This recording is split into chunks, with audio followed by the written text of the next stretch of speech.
ті особи, ті виборці, які змінили місце голосування перед першим туром, автоматично не потраплять до списків виборців за тією ж самою виборчою дільницею, що й на першому турі.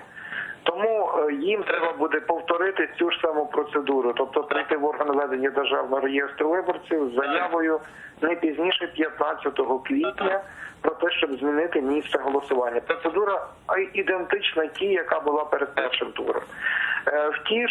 Тепер втішна інформація для тих, які з тих чи інших причин не пішли або не хотіли піти голосувати 31 березня.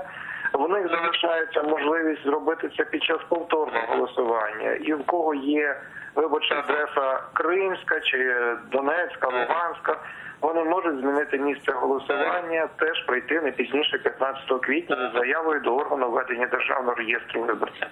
Для внутрішньопереміщених осіб, тобто для переселенців, будь-яких інших документів, крім заяви, не потрібно. Вони тільки повинні пред'явити паспорт громадянина України. І цього достатньо.